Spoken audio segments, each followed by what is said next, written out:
तो now let's discuss the biochemical mechanism of cell death. आज हम डिस्कस करने वाले हैं जो बायोकेमिकल मैकेनिज्म रहते हैं ना सेल डेथ में। ठीक है। जब भी कभी मैंने सेल एक्सपोज टू सीवियर और प्रोलॉन्ग्ड इंजरी, बहुत टाइम के लिए एक सेल एक्सपोज होती है इंजरी, तो वेरियस बायोकेमिकल चेंजेस हो जाती है सेल के अंदर। ठीक है। तो इन चीज़ ये जो चीज़ बायोकेमिकल चेंजेस होती हैं, इनकी वजह से अल्टीमेटली जो सेलुलर होम्योस्टैसिस होता है वो डिस्टर्ब हो जाता है, एंड इसकी वजह से फाइनली फिर irreversible cell injury and cell death हो जाती है। ठीक है। जो 5 मेजर मैकेनिज्म्स होते हैं जो हमें यहाँ पढ़ने हैं, जिनमें इन्वॉल्व हो जाता है एटीपी डिप्लेशन होता है, oxygen and free radical mechanism होता है, लॉस ऑफ कैल्शियम होम्योस्टैसिस है, मेम्ब्रेन परमेबिलिटी डिफेक्ट्स हैं, and mitochondrial damage. Late us discuss them one by one, एक एक करके हम इनको डिस्कस करते हैं। तो पहला रहता है हमारे पास एटीपी डिप्लेशन। ठीक है।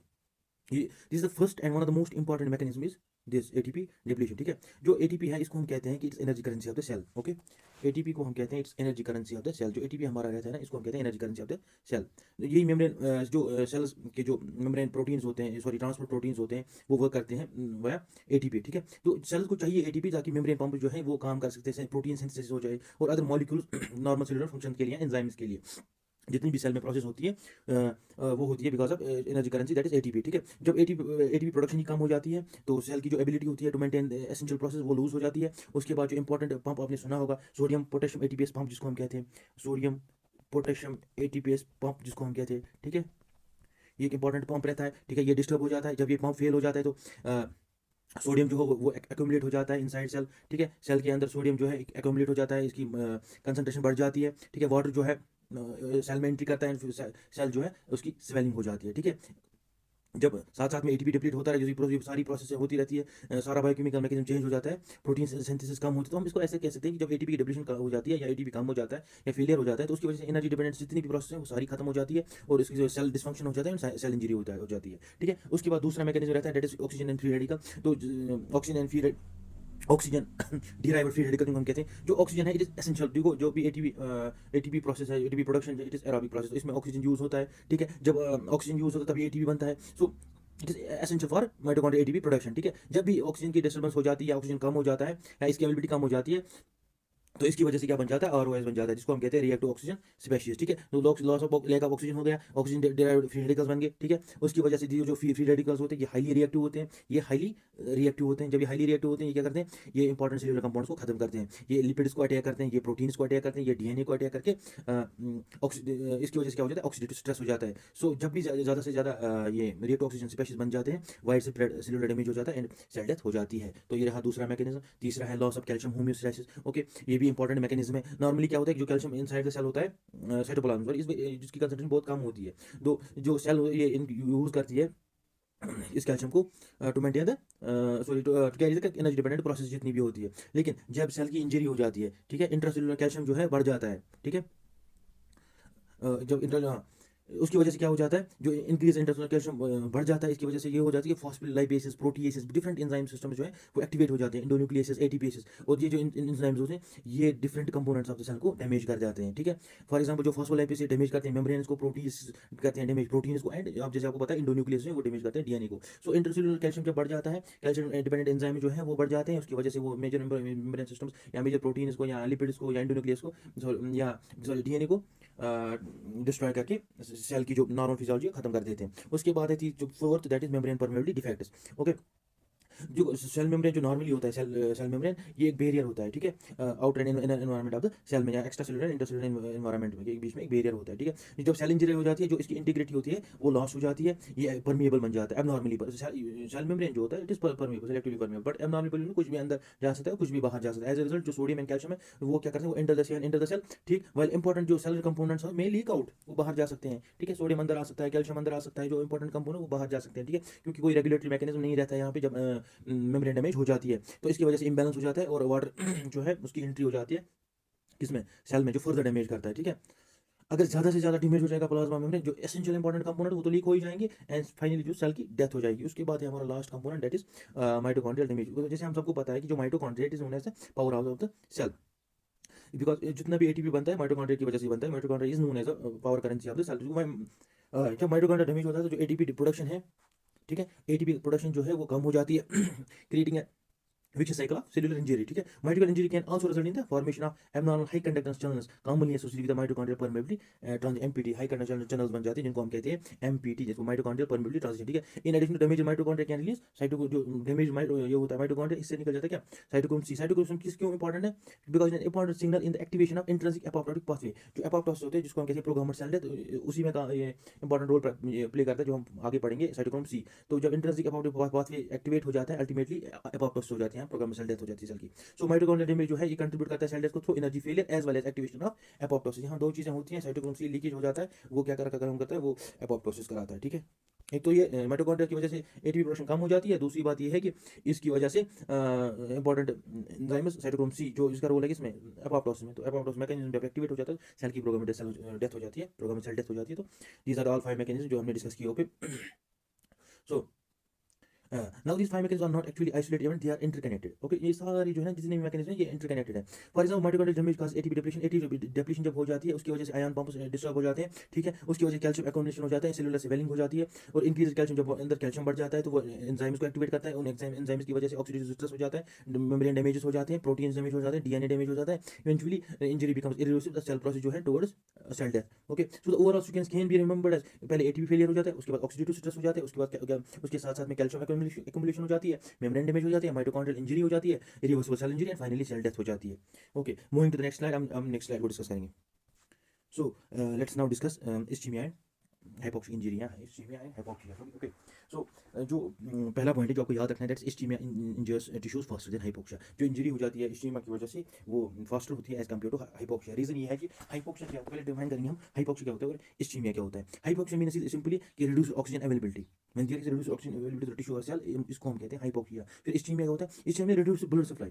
इस्चीमिया में क्या होता है, एक तो ब्लड कम आ जाता है, ऑक्सीजन कम आ जाता है, साथ इसका ये मतलब है कि ग्लूकोज भी कम आ जाएगा एंड जो हम वेस्ट प्रोडक्ट्स हैं वो बाहर जाएंगे नहीं, तो मेटाबॉलिक वेस्ट बढ़ जाएगा. So this is the reason जो इस्चीमिया है it is responsible for causing tissue injury faster than hypoxia में खाली ऑक्सीजन कम होता है, ऑक्सीजन कम होता है लेकिन उसमें ब्लड सप्लाई कम होती है ischaemia. Okay, so the first manifestation जब भी सेल इंजरी होती है, जो फर्स्ट मैनिफेस्टेशन होती है दैट इज सेलुलर स्वेलिंग. क्यों? क्योंकि एटीपी डिप्लीशन हो जाती है, मेम्ब्रेन आयन पंप्स डिस्टर्ब हो, जैसे अभी हमने डिस्कस किया, उसकी वजह से सोडियम पोटेशियम पंप जो है वो डिस्टर्ब हो जाता है, उसकी वजह से सोडियम एंड वाटर एक्युमुलेशन जो है सेल में वो बढ़ जाती है. ठीक है, जब ऑक्सीजन कम हो जाता है एटीपी प्रोडक्शन डिक्रीज होती है, ये हमने अभी डिस्कस किया. ठीक है, एनारोबिक ग्लाइकोलाइसिस हो जाती है, उसकी वजह से लैक्टिक एसिड बनता है. जब लैक्टिक एसिड बनेगा उसकी वजह से क्या होता है, पीएच जो है पीएच में फॉल हो जाएगा. ठीक है, fall in the intercellular pH, so acidic environment बन जाएगा. ठीक है, एसिडिक एनवायरनमेंट बन जाएगा. जब एसिडिक एनवायरनमेंट बन गया उसकी वजह से क्या होता है, क्लम्पिंग ऑफ न्यूक्लियर क्रोमेटिन, ये pH causes clumping of nuclear chromatin, ये हो जाता है. अगर अब इंजरी कंटिन्यू होती है, प्रोलॉन्ग होती है, उसकी वजह से क्या होता है कि जो डिक्रीज पीएच होता है ना, कंटिन्यूअस पीएच डिक्रीज हो जाता है. उसकी वजह से क्या है, लाइसोसोमल मेम्ब्रेन जो है वो डैमेज हो जाता है, लाइसोसोमल एंजाइम्स रिलीज होते हैं. जब लाइसोसोमल एंजाइम्स रिलीज होते हैं उसकी वजह से क्या हो जाता है, further destruction of cellular components हो जाता है, इरिवर्सिबल सेल इंजरी. फिर उसके बाद से सेल की रिकवरी होना बहुत मुश्किल है. ठीक है, उसके बाद हम क्या करते हैं, ओके, देखते हैं कि सीवियर एंड प्रोलॉन्ग इंजरी की वजह से एक तो ये पीएच कंटिन्यूअसली डिक्रीज होता है, लाइसोसोमल मेम्ब्रेन्स ब्रेक होते हैं, लाइसोसोमल एंजाइम्स रिलीज होते हैं, परमानेंट सेल डेथ हो जाती है, सॉरी परमानेंट या इसको कहते हैं इरिवर्सिबल सेल डैमेज हो जाता है. और severe and prolong injury also causes mitochondrial dysfunction. जैसे अभी हमने बात at certain point mitochondrial damage जो है ये इतना इरिवर्सिबल बन जाता है कि सेल की रिकवरी की कोई चांस ही नहीं रहता.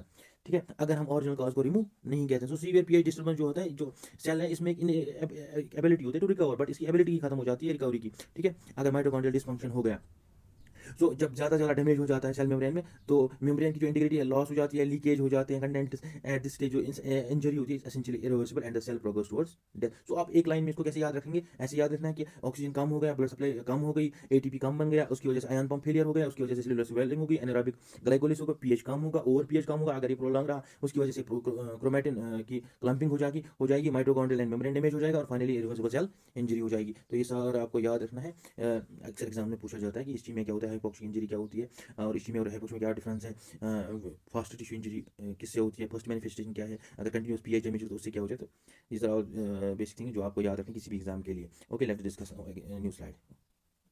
नाउ अब हम डिस्कस करेंगे reversible and irreversible cell injury. Okay, जो की क्वेश्चन यहाँ पे रहता है हमारे पास कि जो सेल रिकवरी है, ये रिकवर जो सेल रिकवरी है या सेल डैमेज है, क्या ये सेल रिकवर कर सकती है डैमेज के बाद अगर हम कॉज को रिमूव करेंगे. यस, अगर रिवर्सिबल इंजरी होगी, एक डैमेज प्रोग्रेस पॉइंट तक जहाँ पे सेल के नॉट रिकवर, फिर जब सेल की रिकवरी इम्पॉसिबल हो जाती है तो उसको हम कहते हैं फिर इरिवर्सिबल सेल इंजरी. ठीक है, तो पहले डिस्कस करेंगे रिवर्सिबल सेल इंजरी. जो मोस्ट कॉमन चेंज जो होती है दैट इज सेलुलर स्वेलिंग, ठीक है, क्योंकि एटीपी डिप्लेशन हो जाती है, उसकी वजह से जो मेम्ब्रेन इंटीग्रिटी वो लॉस हो जाती है, फिर होम्योस्टेसिस जो सेल का होता है वो चेंज हो जाता है, फाइनली सेलुलर स्वेलिंग हो जाती है। आयन पंप्स की वजह से water enter ion pump disturbance की वजह से वाटर एंट्री करता है और सेलुलर स्वेलिंग हो जाती है, ठीक है। और हम क्या देखते हैं, जब सेलुलर स्वेलिंग हो जाए फिर ब्लैबिंग हो जाती है मेम्ब्रेन की, मेम्ब्रेन ब्लैबिंग, छोटे छोटे ब्लैब्स बनते हैं मेम्ब्रेन पे, ठीक है। Formation of myelin figures from damaged phospholipids and in some organs fatty change को हम देख सकते हैं रिवर्सिबल इंजीनियर, ठीक है। देयर में also be ribosomal detachment result in decrease protein synthesis, okay. और उसके साथ साथ इंपॉर्टेंट ये है कि एटीपी डिक्रीज होता है, प्रोटीन सिंथेसिस जो है वो भी डिक्रीज है, but if the damaging stimulus हम रिमूव करेंगे सेल कैन रिकवर। रिवर्सिबल में यही है कि अगर जो कॉजिटिव एजेंट होता है या जो एजेंट होता है अगर उसको हम रिमूव करेंगे तो सेल रिकवर कर सकती है। उसके बाद है कि इरिवर्सिबल इंजरी, ठीक है। Now if the injury become severe, अगर सीवियर हो गई हम प्रोलॉन्गड होगी, it reach the point of irreversibility, जहां से इसकी जो एबिलिटी टू रिकवर है वो खत्म हो जाती है, ठीक है। यहाँ पे हम देखते हैं कि मेम्ब्रेन डैमेज जो है, इंक्रीज माइटोकॉन्ड्रियल परमेबिलिटी हो जाती है, लाइसोसोमल मेम्ब्रेन रप्चर हो जाता है।